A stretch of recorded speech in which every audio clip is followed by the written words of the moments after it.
지난밤 안녕히들 주무셨습니까? 저희들 지난 시간 그 시편 1권을 다 마무리하게 되었고, 그 시편 1권은 그 다윗의 시가 주를 이루고 있었죠. 그 시편 이제 2권을 보게 되면 그 두 번째 이제 이 바벨론의 포로로 잡혀갔던 분들이 두 번째 성전이 지어질 때 이제 부를 찬송가로 두 번째 이제 다시 한번 묶어내게 될 때, 그때 고라의 자손들의 그 시를 발견하게 됩니다.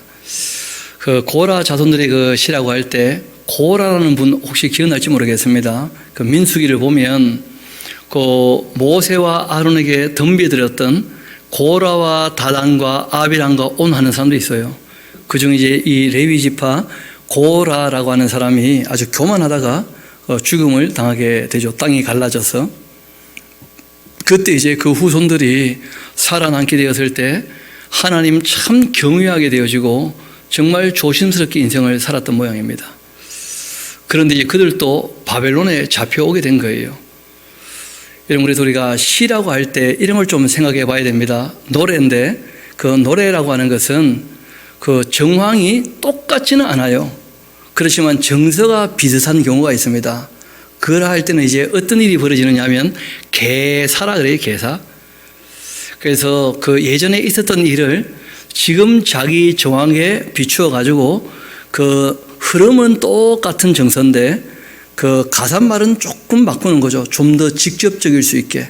뭐 내용을 얘기하면 이런 것이죠. 뭐 당신은 사랑받기 위해 태어난 사람, 그렇게 노래 부른다고 할 때 우리가 사람 이름을 넣어가지고 뭐 수연이는 사랑받기 위해 태어난 사람, 뭐 그렇게 부를 수 있잖아요. 그렇죠?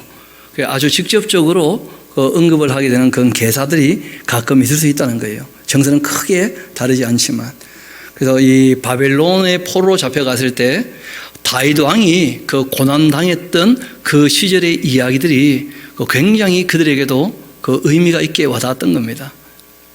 그리고 또 이 고라 자손들의 시들도 마찬가지였는데, 그 바르게 하려고 힘쓰고 있을 때 사람들에게 인정받지 못하는 경우들이 간혹 있거든요. 오히려 이 세상에서는. 그럴 때 이제 하나님을 바라보면서 자신의 마음을 추스리면서 내가 사람들에게 인정받기 이전에 하나님께 먼저 인정을 받으면서 주님의 뜻을 따라 살아야 되겠다. 그렇게 이제 마음을 다잡는 일들이 있게 됩니다.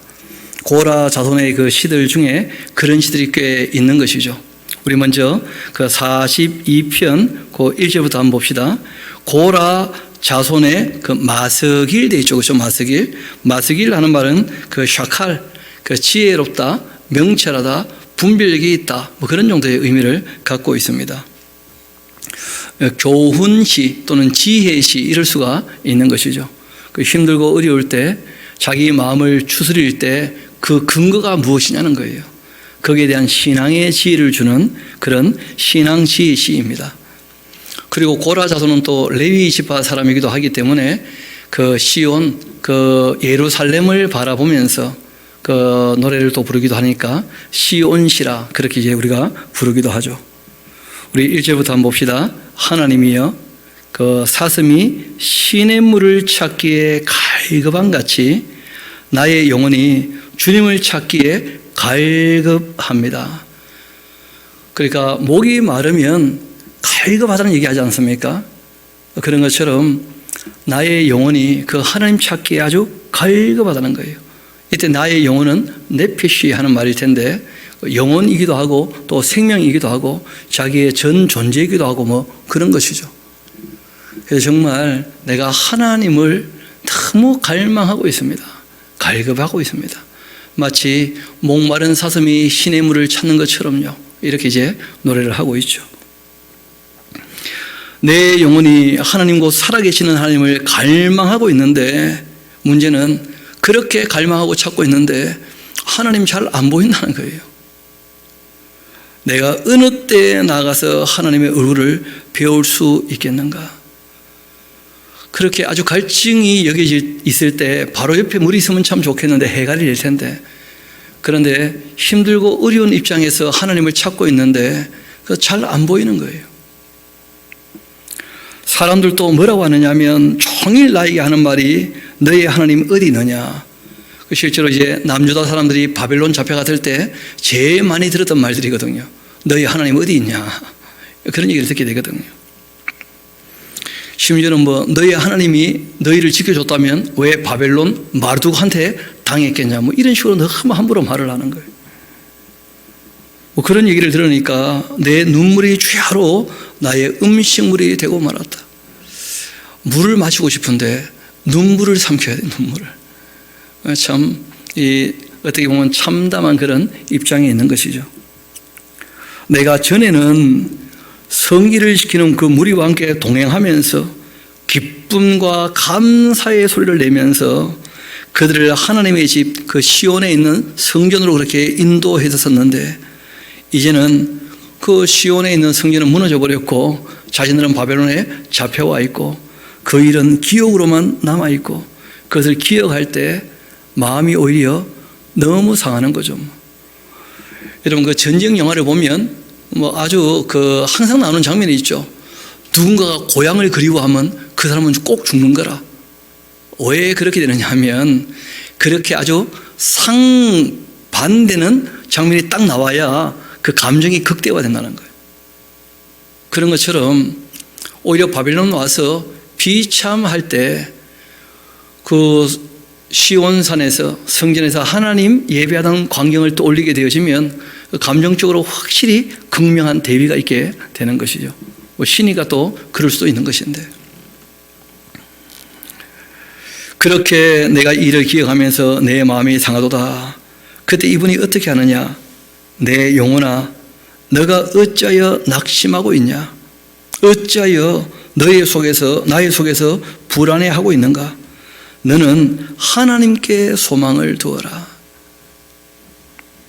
옛날 일을 추억하면서 마음 아파하지 말고 하나님께 소망을 두라는 거예요. 하나님이 회복에 대한 약속을 하셨으니까 그가 나타나 도우심으로 말미암아 내가 여전히 찬송할 것이다.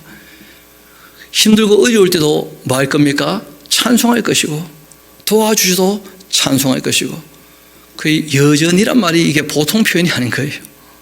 여전히. 그러니까 이 시편을 보면 참 놀라운 것이 시인들이 힘들고 어려울 때 뭘 하느냐? 낙심하고 좌절하고 절망하지 않고 힘들고 어려울 때 무릎을 꿇고 기도하며 하나님을 찬양하며 자기의 마음을 추스린다는 거예요.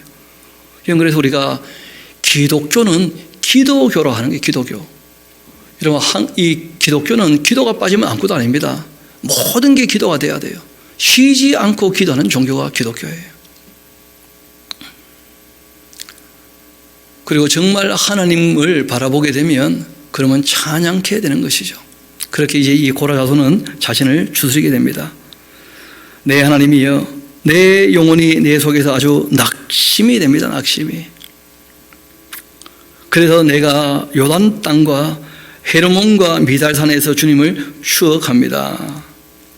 그 헤르몬, 미살 하는 말은 뭐 같은 산 다른 봉우리일 수도 있고요. 또는 그 이스라엘을 나타내는 큰 산, 작은 산, 그러니까 뭐 모든 산들 이런 예표현일 수도 있습니다. 뭐 단에서 부엘세바처럼. 그래서 요단강과 그 모든 산 위에서 하나님을 섬겼던 그 일을 내가 기억을 합니다. 주님의 그 폭포 소리에 깊은 바다가 서로 부르고 주의 그 모든 파도와 물결이 나를 휩쓸었었나이다. 낮에는 여호와께서 그 인자하심을 베푸시고 밤에는 그 찬송이 나에게 있어 생명의 그 하나님께 기도하게 했습니다. 나의 반석이신 하나님께 말하기를 어찌하여 나를 잊으셨나이까? 내가 어찌하여 원수의 압주로 말미암아 슬프게 다니나이까? 그렇게 할 텐데 내 뼈를 찌르는 칼같이 내 대적이 나를 비방하여 늘 내게 말하기를 너의 하나님이 어디 있느냐? 그렇게 하고 있는데 그러나 내가 찬양하고 기도하게 되었다면 그 상황은 바뀐 게 아무것도 없는데 자세가 완전히 바뀌게 되는 거예요. 자세가. 왜냐하면 우리가 살아가는 이 모든 삶은 결론이 아니고 과정이거든요. 결론은 하나님 앞에 섰을 때가 결론이에요. 그래서 이분이 뭘 이제 생각을 하느냐 하면, 하나님 앞에 섰을 때가 결론이라면 과정 가운데에서 뭐 하지 말자는 거죠? 낙심하지 말자는 거예요. 지금 누가 나를 조롱한다 할지라도 내가 바른 길을 걸어가고 있다면. 그래서 이분이 이런 얘기를 다시 합니다. 내 영혼아, 너가 어찌하여 낙심하여 어찌하여 내 손에서 불안해하는가? 이게 결론이 아닌데, 이거는 과정일 뿐인데, 다 지나가는 것인데, 너는 하나님께 소망을 두어라. 영원하신 분, 영원히 변치 아니하시는 분, 우리가 그분 앞에 설 것이니까, 그 변치 않은 분이 내신 가치를 따라 산다면 그는 영원히 변치 않는 가치니까, 그 진리를 따라 산다면 그 앞에 서게 되지 않겠냐는 거예요. 그것이 결론이니까. 나는 그가 나타나 도우심으로 말미암아 나의 하나님을 여전히 찬송할 것이다. 하나님은 말씀하신 대로 하나님을 의지하는 자, 겸손히 하나님께 무릎을 꿇는 자 도와주실 것이니까 나는 여전히 그 하나님을 찬송하겠다. 우리가 기쁜 일이 있어서도 찬송하지만 그 슬픈 일, 힘든 일, 어려운 일, 낙심될 만한 일이 있을 때에도 우리가 찬양을 하고 정말 새로운 힘을 얻고 용기를 내어서 주님을 따라 살 수 있게 되기를 소망합니다. 우리 또 이어서 시편 43편 보도록 합시다. 그리고 이 시편 43편은 아마 그 시편 42편의 연작시로 봅니다. 그러니까 똑같이 고라 자손의 시일 것이고 마스길일 것이고 인도자를 따라 부르는 노래일 거라 여겨지는데, 그 이유는 내용이 너무 비슷하다는 거예요. 그래서 시편 42편, 43편은 그 이어볼 수 있는 그 시인데, 이어볼 수 있는 시라면 배경은 똑같은 것이죠. 힘들고 어려운 일을 당했을 때 자신들의 그 조상들의 역사를 생각하면서 하나님이 여전히 우리를 돕고 계신다. 그렇지만 지금 과정 가운데 어려움을 당하고 있는 것이다. 그래서 세상에 하나님을 알지 못하는 사람들이 우리를 조롱하고 있지만 우리가 그 일로 낙심하지 말고 우리의 하나님을 여전히 찬송해야 되겠다. 고라 자손들이 위대한 이유가 힘들고 어려울 때 찬양할 줄로 안다는 거예요. 힘들고 어려울 때. 우리는 힘들고 어려우면 낙심하고 원망하기 쉽지 않습니까? 그 이유가 있죠. 힘들고 어려울 때 결론 났다고 착각하기 때문에 그렇다는 거예요. 그런데 우리가 주님 앞에 설 때까지는 모든 게 과정일 뿐입니다. 그래서 늘 기도할 수 있고 항상 감사할 수 있고 찬양할 수가 있는 것이죠. 우리 시편 43편 이어봅시다. 하나님이여 나를 판단하시되 내가 어떤 자세로 서 있는지를 아시지 않습니까? 그런 것이죠. 경건하지 아니한 나라에 대하여 나의 송사를 변호하시며 간사하고 불의한 자에게서 나를 건져 주십시오.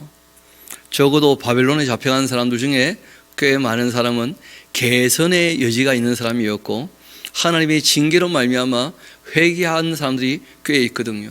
그들 중에 고라 자손도 있는 것이니까. 그러니까 하나님께 돌이켰으니까 우리를 좀 살펴주십시오. 하나님을 알지 못하는 사람들이 우리에 대하여 너무 함부로 얘기합니다. 그런 입장입니다. 주님은 나의 힘이 되신 하나님이시거늘 어찌하여 나를 버리셨나이까. 시적인 표현이죠. 마치 하나님이 버리신 것처럼 지금 주변 사람들에게 여겨지고 그렇게 조롱당하고 있다, 그런 것입니다. 내가 어찌하여 원수의 그 억압으로 말미암아 슬프게 다니고 있습니까? 주의 빛과 주의 진리를 보내시어서 나를 인도해 주시고 주님의 거룩한 상과 주님께서 계시는 곳에 이르게 하여 주옵소서. 이 바벨론에서 예루살렘을 사모하고 바라보고 있는 것이죠. 그런즉 내가 하나님의 제단에 나아가 나의 큰 기쁨에 하나님께 이르리이다. 하나님, 나의 하나님, 내가 수금으로 주님을 찬양하리이다. 우리 또 한번 5절 같이 한번 읽어봅시다. 시작. 내 영혼아, 내가 어찌하여 낙심하며 어찌하여 내 속에서 불안해하는가?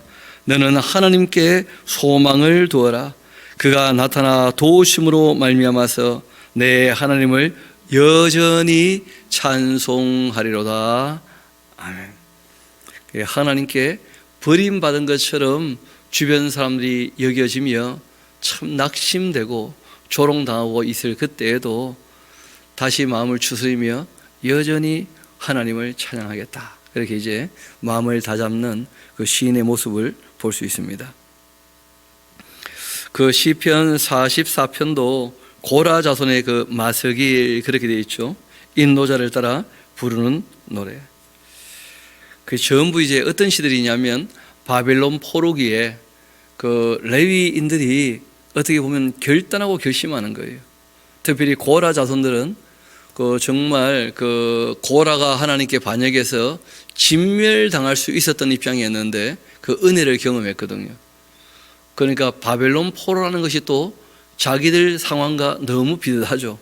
하나님께서 예루살렘을 멸망시키실 때 성전까지 불타버렸는데 다 끝났다고 생각할 수 있는데, 그런데 긍휼과 자비와 은혜를 베푸셔서 바벨론의 포로로 잡혀온 사람들에게는 하나님께서 새롭게 살 길을 여시고 소망을 갖게 하신 것이거든요. 그리고 70년이 차면 돌아갈 수 있다고 그렇게 말씀하신 것이니까.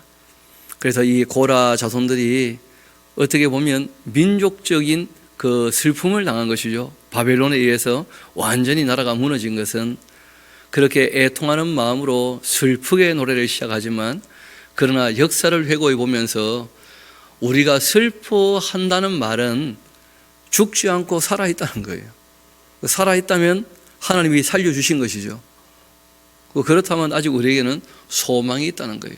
하나님 우리를 잊지 않으셨으니까, 우리를 살려주셨으니까, 그러면 우리를 위하여 하실 일이 있지 않겠는가. 그런 데까지 생각이 미치게 되는 것이죠.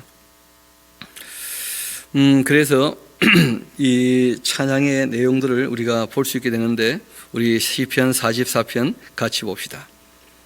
하나님이여, 주께서 우리 조상들의 그날 곧 옛날에 행하신 일을 그들이 우리에게 일러주매 우리가 우리 귀로 다 들었습니다.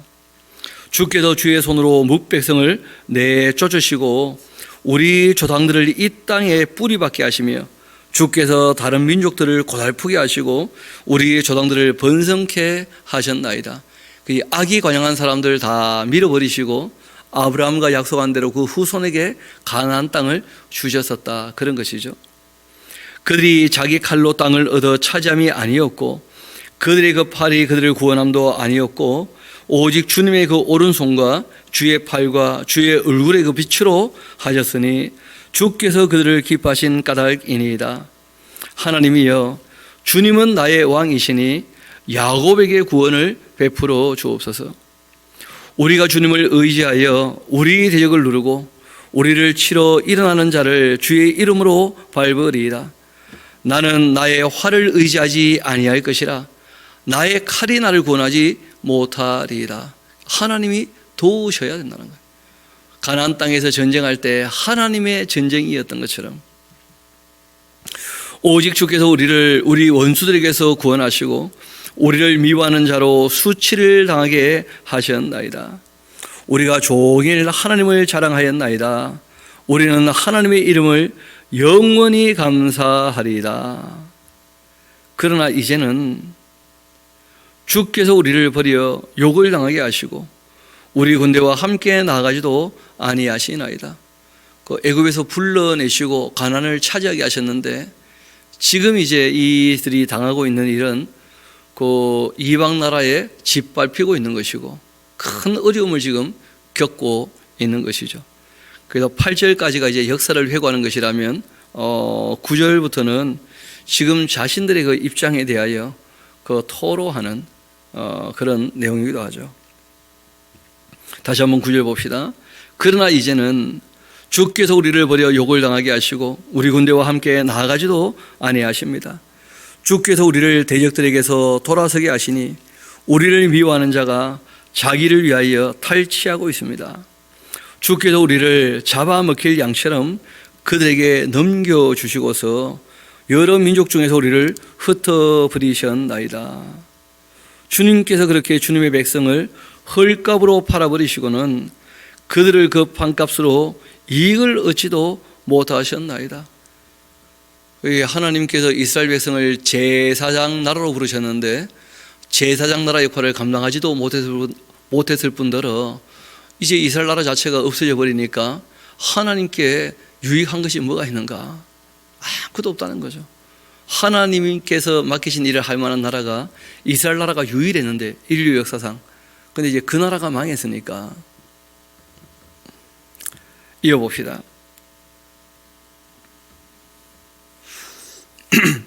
13절입니다. 주께서 우리로 하여금 이웃에게 욕을 당하게 하시니 그들이 우리를 둘러싸고 조소하고 조롱합니다. 주께서 우리를 뭇백성 중에 이야기거리가 되게 하시며 민족 중에서 머리를 흔듦을 당하게 하셨나이다. 나의 그 능력이 종일 내 앞에 있고 수치가 내 얼굴을 덮었으니 나를 비방하고 욕하는 소리 때문이었고 나의 원수와 나의 복수자 때문이니이다. 이렇게 이 모든 일이 우리에게 임하였으나 그 다음이 참 중요하죠. 우리가 주님을 잊지 아니하며 또 주님의 언약을 어기지 아니하였나이다. 개선의 여지가 있었던 사람이었다는 거예요. 그래서 우리가 예레미야서나 에스겔서를 보면 이제 알 수가 있는데 하나님께서 악한 이 남유다 또 예루살렘에 있는 고관 대작들 그리고 거의 모든 백성들 그 악한 시대를 어떻게 변혁할 수는 없지만 그러나 그 악한 것을 보면서 애통하는 사람들이 있었다는 거예요. 그들이 이마에 그 인을 치셨는데 그들을 건져내셨을 때 그 애통하던 사람들이 악당들 손에서 오히려 벗어났기 때문에 하나님을 올바르게 믿을 수 있었다는 거예요. 악당들과 함께 있었다면 시키는 대로 할 수밖에 없잖아요. 그들 손에는 칼이 있으니까. 그런데 그 악을 미워하고 슬퍼하던 그 사람들 온전히 떠내서 바벨론으로 데리고 갔을 때 오히려 거기에서 하나님을 신뢰하고 하나님을 믿을 수 있는 일이 있게 된 것이죠. 그래서 이 고라 자손들이 그런 얘기를 하는 거예요. 다시 한번 17절 볼까요? 그 모든 일, 바벨론에 의해서 우리가 무너지는 일이 우리에게 임하게 되었는데 그러나 우리가 주님을 잊지 않게 되었고 주님의 언약을 어기지도 않고 오히려 신앙생활 바르게 하게 되었다. 그런 얘기를 합니다. 우리의 마음은 위축되지도 않고 우리의 걸음도 주님의 길을 떠나지도 아니하였으나 주께서 우리를 승량의 초소에 밀어 넣으시고 우리를 사망의 그늘로 덮으셨나이다. 여전히 형편은 바벨론에 가 있는 것이니까 쉽지 않은 형편이에요. 우리가 우리 하나님의 이름을 잊어버렸거나 우리의 손을 이방 신에게 향하여 폈다면 하나님이 이를 알아내지 아니하셨으리까. 무릇 주는 사람의 마음속에 감춰져 있는 거 다 아시는 분 아닙니까? 마음의 비밀을 아시나이다. 우리 21절부터 26절까지는 같이 한번 읽어볼까요? 시작. 우리가 종일 주를 위하여 죽임을 당하게 되며 도살할 양같이 여김을 받았나이다. 주여 깨소서 어찌하여 주무시나이까. 일어나시고 우리를 영원히 버리지 마소서. 어찌하여 주의 얼굴을 가리시고 우리의 고난과 압제를 잊으시나이까. 우리 영혼은 진토 속에 파묻히고 우리의 몸은 땅에 붙은 나이다. 일어나 우리를 도우소서. 주님의 인자하심으로 말미암아 우리를 구원하여 주옵소서 하면서, 그러니까 예루살렘의 그 악당들 손에서 벗어나서 바벨론에 잡혀갔는데, 다니엘서 기억나시죠? 바벨론에 잡혀갔더니 또 바벨론의 느부갓네살 왕이 우상을 만들고 또 절하라고 하네. 또 그 벗어나고 싶었는데 여전히 또 어려움이 닥치게 된 거예요. 예루살렘에 있는 악당보다는 괜찮은 악당이지만 악당은 또 악당인 거죠. 그런데 그때 이제 다니엘의 친구들처럼 하나냐, 미사엘, 아사랴처럼 우리는 하나님을 섬긴다 했던 사람들이 단 그 세 사람만 있었던 게 아니었거든요. 알고 보면. 그래서 이분들이 우리가 하나님을 바르게 섬기고자 하면서 여기저기서 어려움을 당하니까 우리 주님께서 우리의 형편을 살피시고 우리를 구원해 주시라, 그렇게 기도하는 기도문이죠. 그것이 시편 44편의 그 내용입니다. 또 시편 45편은 분위기가 또 전혀 달라요. 그 앞의 내용과는 전혀 연계가 없는 그런 시입니다. 이렇게 표제가 되어져 있죠. 고라 자손의 그 마석일, 사랑의 노래 이렇게 되어 있어요. 인노자를 따라 소산님에 맞춘, 이 소산님 하는 것은 백합화 곡조라 하는 그런 곡조거든요. 쉽게 말하면 그 백성들이 왕이 결혼식을 할 때 그 왕을 칭송하면서 왕의 부인이 이런 마음을 가지고 왕을 잘 보필해서 그 왕이 통치를 할 때 참 하나님께서 원하시는 그런 아름다운 통치를 해주면 참 좋겠다. 왕이 정말 가정이 평안하고 사랑이 넘쳐야 우리 백성들도 평안할 거다. 그런 이제 마음을 가지고 부르는 노래입니다. 쉽게 말하면 결혼식 축가 같은 거예요. 사랑의 노래. 한번 봅시다. 내 마음이 좋은 말로 왕을 위하여 지은 것을 말할 텐데 내 혀는 아주 글솜씨가 뛰어난 서기관의 북극과 같도다 하면서 어떻게 생각하면 아부하는 거죠, 그렇죠? 왕이여, 내가 한번 왕을 위하여 아름다운 노래를 불러보겠습니다. 왜냐하면 왕은 이러한 찬양받기에 합당한 분이시니까 그렇게 시작을 하는 거예요. 그래서 우리 기독교회는 이 노래를 어떻게 보느냐 하면 왕의 결혼식의 축가이기도 하지만 진짜 우리의 신랑 되시는, 진짜 우리의 왕이 되시는 메시아에 대한 예언시가 아니겠는가. 정말 우리가 바라는 진정한 왕은 누구인가. 그렇게 이제 읽힐 수도 있다는 거죠. 이어봅시다. 왕은 사람들보다 아름다워 은혜를 입술에 머금었는데 그러므로 하나님이 왕에게 영원히 복을 주시도다. 용사여, 칼을 허리에 차고 왕의 그 영화와 위엄을 입으소서. 왕은 그 진리와 그 온유와 공의를 위하여서 그 왕의 위엄을 세우시고 또 병거에 오르소서. 그 왕의 오른손이 왕에게 놀라운 일을 가르치리이다. 우리가 진리하면 꼭 따라 나오는 말을 기억하셔야 됩니다. 성경에 보면 짝이 있는 말이 있어요.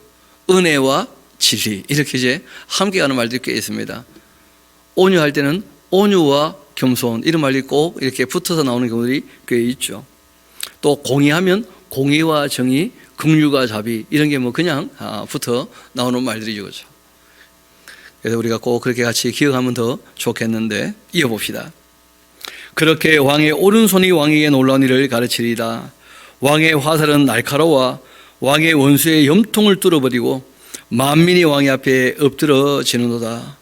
하나님이여, 주님의 보좌는 영원하며 주님의 나라의 그 규는 공평한 규입니다. 그렇게 왕은 정의를 사랑하고 악을 미워하시니 그러므로 하나님 곧 왕의 하나님이 즐거움의 그 기름을 왕에게 부어 왕의 동료들보다도 뛰어나게 하셨나이다. 왕의 모든 옷은 모략과 진향과 육개의 그 향기가 있고 상하궁에서 나오는 그 현악은 왕을 즐겁게 하도다. 왕이 가까이 하는 그 여인들 중에는 왕들의 그 딸이 있고 왕후는 오빌의 금으로 꾸미고 왕의 그 오른쪽에 서도다. 딸이여, 듣고 보고 귀를 좀 기울일지어다. 왕의 부인이 되려면 왕에게 짝할 만큼 공부 좀 하시라는 거예요. 특별히 솔로몬 왕 같은 경우는 지혜의 왕이었지 않습니까? 그렇죠? 그런데 안타깝게도 그 짝되는 부인들이 전혀 솔로몬처럼 하나님에 대해서 아는 지식이 없으니까 결국은 솔로몬이 그들을 따라가게 하는 거예요, 나중에. 그래서 그 부인도 굉장히 중요하다는 것이죠. 딸이여 할 때 왕의 아내가 되는 여자들을 얘기하는 것입니다. 듣고 보고 귀를 기울일지어다. 너의 백성과 너의 아버지의 집을 잊어버려라. 그냥 시집 왔으니까. 이방 나라에서 이 예루살렘으로 이스라엘로 시집을 왔다면 그 나라 신을 다 버려버려야지. 진짜 하나님을 섬겨야지. 그런 얘기죠. 그리하면 왕이 너의 아름다움을 사모하실지라. 그는 너의 주인이시니 너는 그를 경배할지어다. 두로에 따른 예물 드리고 백성 중 부한 자도 너의 얼굴 보기를 원하리로다. 왕의 그 딸은 궁중에서 모든 영화를 누리니 그의 옷은 금으로 수놓았도다. 수놓은 옷을 입은 그는 왕께로 인도함을 받으며 시종하는 친구 처녀들도 왕께로 이끌려 갈 것이라. 그들은 기쁨과 즐거움으로 인도함을 받고 왕궁에 들어가리로다. 왕의 아들들은 왕의 조상들을 계승할 것이라. 왕이 그들로 온 세계의 군왕을 삼으리로다. 내가 왕의 이름을 만세에 기억하게 하리니 그러므로 만민이 왕을 영원히 찬송하리로다. 아멘. 그렇게 되어 있죠. 그래서 이 시편 45편은 결혼 축가 같은 것이다. 왕과 또 그 왕짝될 부인을 향하여서 백성들의 그 소망을 담아 부르는 그런 노래다 하는 것을 알 수가 있죠. 시편 46편은 그 고라 자손의 시 이렇게 되어 있고 인도자를 따라 알라못에 이 맞춘 노래다 되어 있는데, 이 알라못 하는 말이 이제 알마라고 하는 그 젊은 여자라는 뜻이죠. 그래서 아주 젊은 여자들이 그 춤추고 노래하는 것, 그런 뭐 옛날에도 좋아했던 모양이에요. 요즘에도 보면 항상 젊은 여자들이 춤추고 노래하죠. 일컬어 끌그룹이라 그러잖아요. 끌그룹. 맞습니까? 그러니까 뭐 젊은 여자들이 그 춤추고 노래하면 그 다 좋아 보이는 모양이에요. 보니까 그 아주 신나고 기쁜 그 걸그룹들은 슬픈 노래를 부르지 않죠. 다 그냥 방방 뛰는 노래를 불러요. 솔로 가수로 데뷔하면 이제 딴 노래 불러도 그룹으로 있는 이상은 그 슬픈 노래를 부르지 않거든요. 이 시편 46편은 바로 그런 아주 젊은 여자들이 기쁘고 즐겁게 춤추며 부르는 그 찬송시예요. 찬송시. 그래서 고라 자손의 시이지만 그 정말 그 아름다운 여인들이 나와서 춤추며 뛰며 부르는 그런 찬송시이죠. 찬송시. 오래간만에 찬송이 나왔습니다. 정말 찬송 중에 찬송 같은 시인데 한번 봅시다. 우리 찬송이니까 그 시가 조금 뭐 11절까지입니다만은 그 차근차근 한번 읽어봅시다. 우리의 찬양이 될 수 있도록. 시작. 하나님은 우리의 피난처시요 힘이시니 환난 중에 만날 큰 도움이시라. 그러므로 땅이 변하든지 산이 흔들려 바다 가운데 빠지든지 바닷물이 솟아나고 뛰놀든지 그것이 넘침으로 산이 흔들리시라도 우리는 두려워하지 아니하리로다. 한 시내가 있어 나뉘어 흘러 하나님의 성 곧 지존하신 이의 성소를 기쁘게 하도다. 하나님이 그 성 중에 계심에 성이 흔들리지도 아니할 것이라. 새벽에 하나님이 도우시리로다. 문나라가 떠들며 왕국이 흔들렸더니 그가 소리를 내심에 땅이 녹아도다. 만군의 여호와께서 우리와 함께 하시니 야곱의 하나님은 우리의 피난처시로다. 와서 여호와의 행적을 볼지어다. 그가 땅을 황무지로 만드셨도다. 그가 땅끝까지 전쟁을 쉬게 하시며 활을 꽂고 창을 끊으며 수레를 불사르시는도다. 이르시기를 너희는 가만히 있어 내가 하나님됨을 알지어다. 내가 문나라 중에서 높임을 받으리라. 내가 세계 중에서 높임을 받으리라. 그렇게 하시도다. 만군의 여호와께서 우리와 함께 하시니 야곱의 그 하나님은 우리의 피난처시로다. 아멘. 그 참 춤추며 부를 만한 노래죠, 그렇죠? 그러나 이 시대적 배경은 그렇게 만만치가 않습니다. 잘 아시는 것처럼 지금 바벨론에 포로로 잡혀가 있을 때 이 노래를 부르는 것이거든요. 그래서 앞에 나오는 내용들이 바로 그런 내용입니다. 자기들의 처지는 너무 힘들고 어려운 처지에 있다는 거예요. 그럼에도 하나님이 우리의 피난처가 되셔요. 우리가 바벨론에 잡혀왔다 할지라도 하나님과 함께 한다면 하나님께서 우리를 지키고 보호하실 것이다. 그러면 다니엘서에서 명확히 우리가 역사를 통해 확인할 수가 있죠, 그렇죠? 하나님이 다니엘과 하나냐, 미사엘, 아사랴의 그 삶을 통해서 하나님 품에 안긴 그 사람들을 어떻게 지키시고 보호하시는지를 모든 백성에게 보게 하셨거든요. 그래서 하나님이 우리의 피난처가 되신다. 그런 고백을 하게 되는 것입니다. 그뿐 아니라 우리 5절 같이 한번 가봅시다. 하나님이 그 성중에 계시고 성이 흔들리지 아니하고 새벽에 그렇게 하나님이 도우신다. 그 뽀깨로라고 하는 이 새벽은 새벽에만 돕는다 이런 말이 아닙니다. 어떤 분은 새벽에 도우니까 새벽 기도해야 된다는 거라. 뭐 틀린 말은 아닐 수 있는데 맞는 말도 아닙니다. 무슨 말이냐면 이 뽀깨로라고 하는 말은 일찍부터 이미 계획이 되어져 있다 그런 의미가 강해요. 하나님께서는 이미 계획하신 대로 너희를 도와주실 것이니까 낙심하지 마시라 그런 얘기입니다. 하나님께서 계획하시고 우리를 도우신다면 우리도 아침에 일어나서 하루의 일정을 계획해 봐야 돼요. 하나님의 뜻 안에 있는지 그렇지 않은지. 그러고 하루 일과를 시작해야 되겠죠. 그렇죠? 그래서 하나님께서 성실하신 분이기 때문에 일찍부터 우리를 도와주시고 모든 일에 이미 계획이 다 있으신 분이시니까 하나님을 신뢰하면서 주님의 뜻을 따라 살기를 소망합니다. 그것이 새벽부터 도우신다는 뜻입니다. 새벽에만 돕는다 그러면 큰일 나죠. 점심때 어떻게 하겠습니까? 그러면 저녁에는 그러니까 뭐 새벽 기도에 꼭 해야 된다 그런 거 아닙니다. 여러분 우리가 말씀을 배우는 것이나 기도하는 것이나 찬양하는 것이나 무시로 할 수 있어요. 무시로 언제든지. 우리는 자유하다는 걸 꼭 기억하셔야 됩니다. 그 시간에 매이고 날짜에 매이고 그 별로 잘하는 게 아닙니다. 우리는 날과 달과 절기에도 더 이상 매이지 않는 사람이고 우리는 항상 주님을 찬양하고 쉬지 않고 기도하는 사람이고 늘 주님의 뜻을 우리는 살피는 자유한 사람들이에요. 우리 시편 47편 같이 한번 봅시다.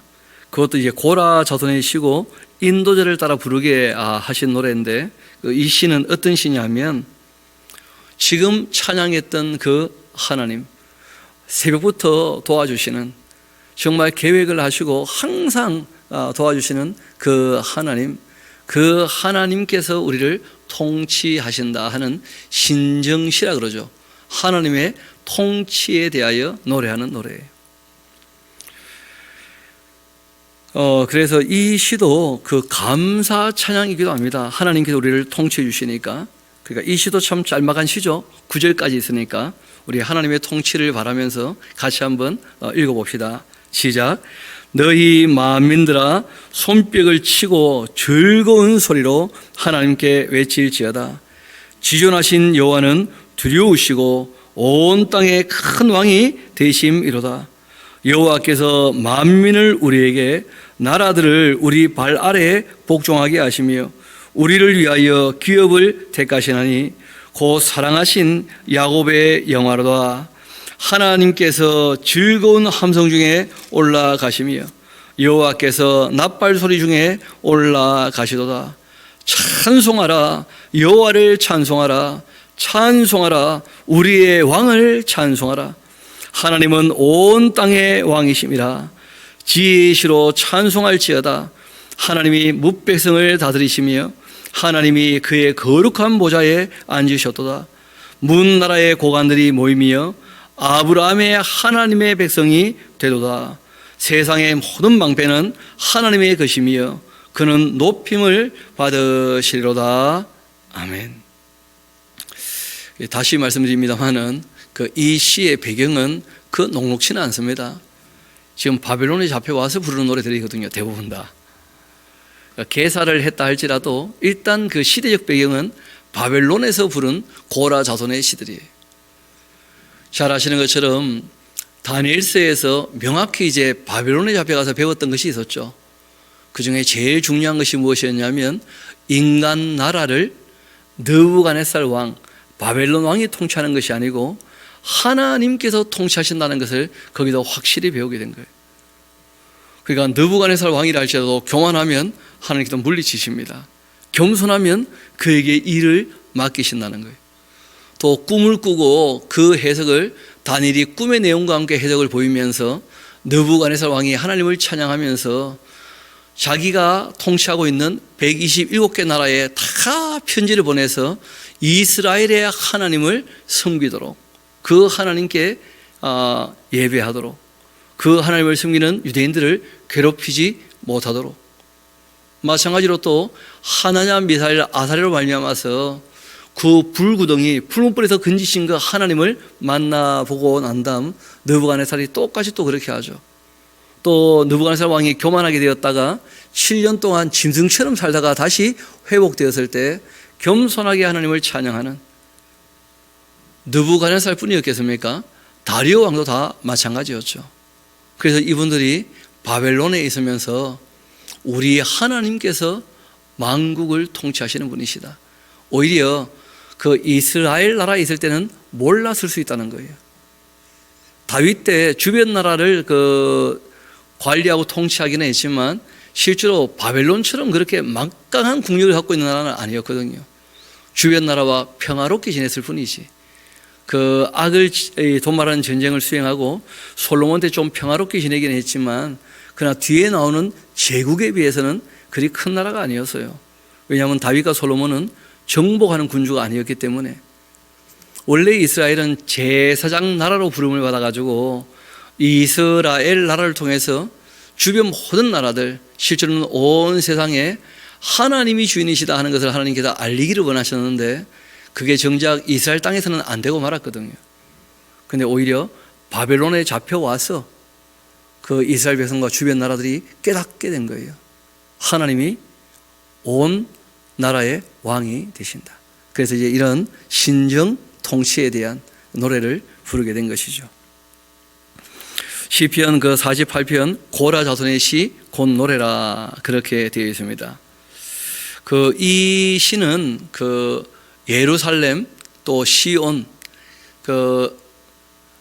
시온시 이렇게 표현하기도 하는데 예루살렘 하나님의 성전이 있는 그 산 거기 이제 하나님 이름을 두신다 하셨으니까 실제로 하나님을 바라보기 위하여서 예루살렘을 향하여 시온을 향하여 부르는 그런 노래들입니다.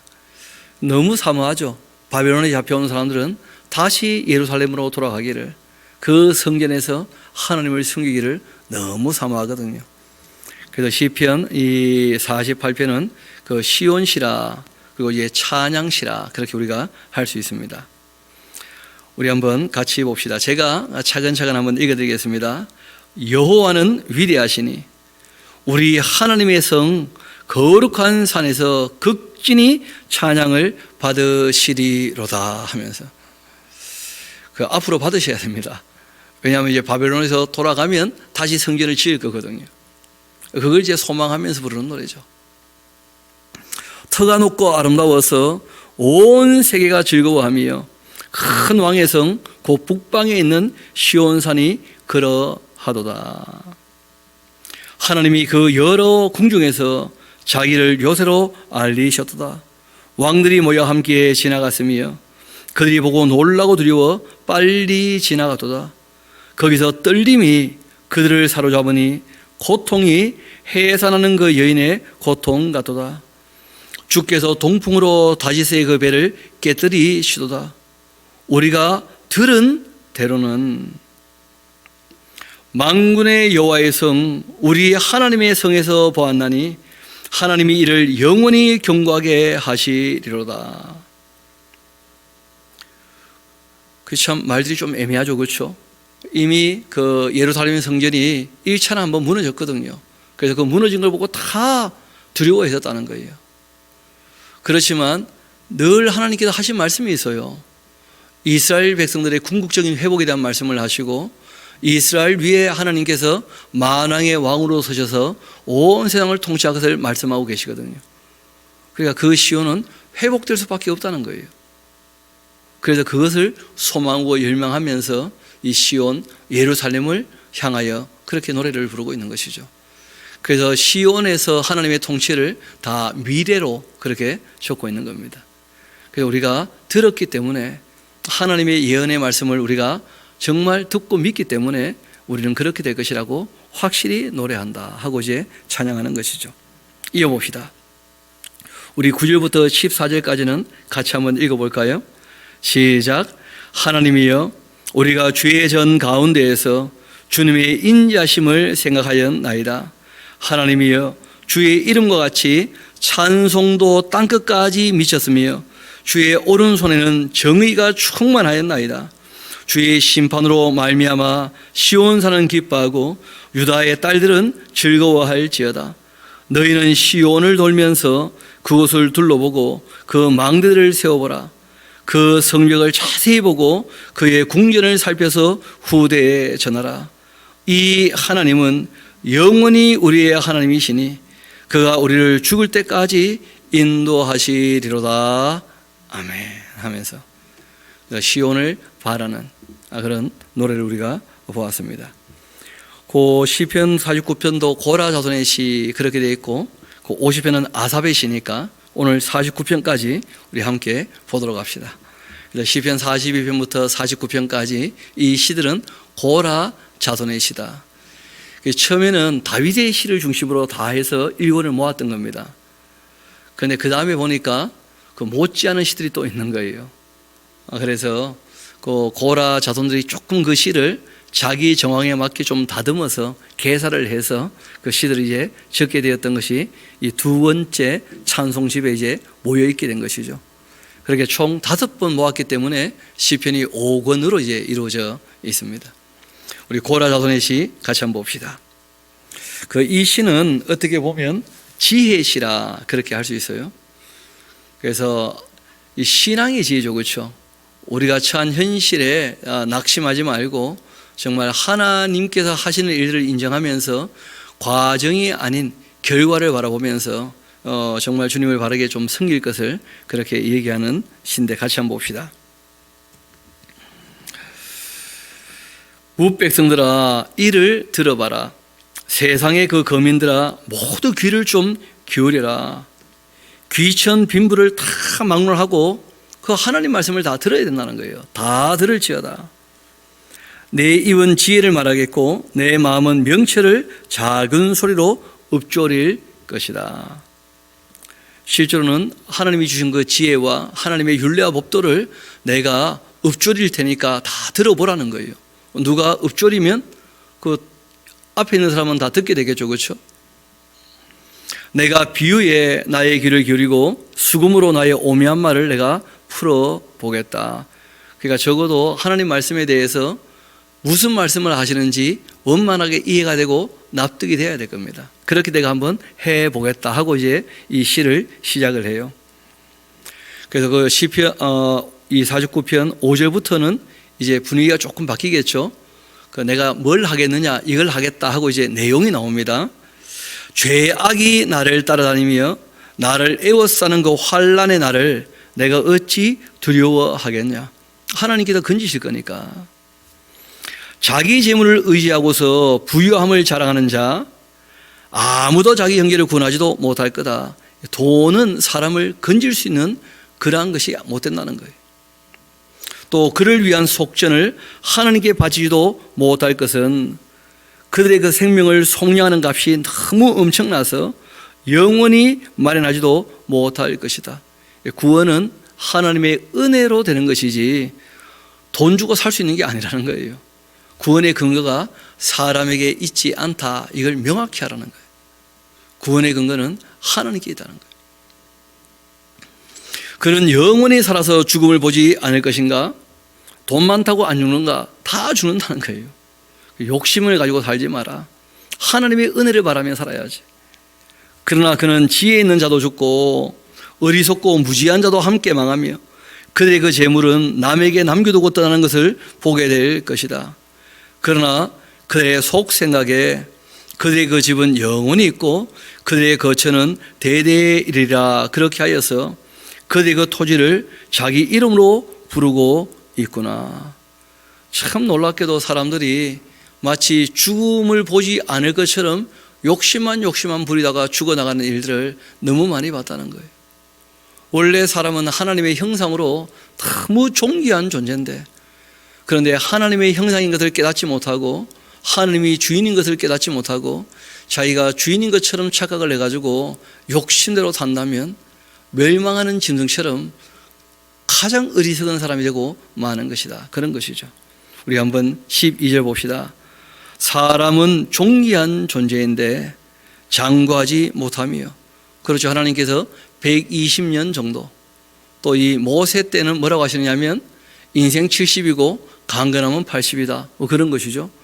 지금은 조금 세월이 좋아져서 이제는 8, 90 정도까지는 사시는 분들이 꽤 많죠. 그렇죠? 뭐 그런 정도죠. 뭐. 하나님께서 그 인간의 연한을 120년으로 딱 한정 지어 놓으셨다는 거예요. 멸망하는 짐승과 같다. 이것이 바로 어리석은 자들의 길이며 그들의 그 말을 기뻐하는 자들의 종말이로다. 하나님을 만나지 못하고 죽어버린다면 멸망하는 짐승과 인간은 다를 바가 없다는 거예요. 하기야 제가 보니까 진화 사상을 가진 사람들은 인간은 그냥 동물이랍니다. 스스로 존귀한 존재였음에도 불구하고 멸망하는 짐승과 똑같다고 스스로 고백하고 살고 있어요. 그러니까 참 안 돼 보이더라고. 심지어 어떤 분들은 고양이나 개를요, 여러분, 인간만이 인간과 반려가 됩니다. 반려자. 어떻게 자기 부인하고 자기 남편하고 개나 고양이를 똑같은 위치에 올려놓습니까? 이 사람이요, 인간의 존귀함을 알지 못하면 동물하고 똑같게 되는 거예요. 이 수준이. 반려견 그런 말 하면 안 됩니다. 개는 그냥 개입니다. 개. 뭐가 반려겠습니까? 그냥 내가 돌보는 강아지지. 교감을 좀 한다는 것 뿐이지. 여러분, 반려를 한다는 말은 똑같은 동일선상이라는 뜻이에요. 그래서 우리가 부인을 얘기할 때 뭐라고 합니까? 내 평생 반려자입니다. 이렇게 얘기하는 거 아니에요. 그 어쩌다가 개나 고양이가 그런 위치에 올라가게 됐는지. 제가 너무 이상한 표현들이에요.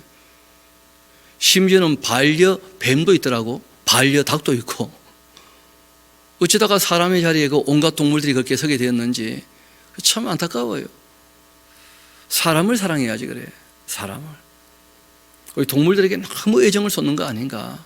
이 시대가 지금 사람이 그 가치를 잊어버리고, 심지어 어떤 분은요, 개 보고요, 엄마를 자기가, 자, 엄마 왔다, 엄마 왔다.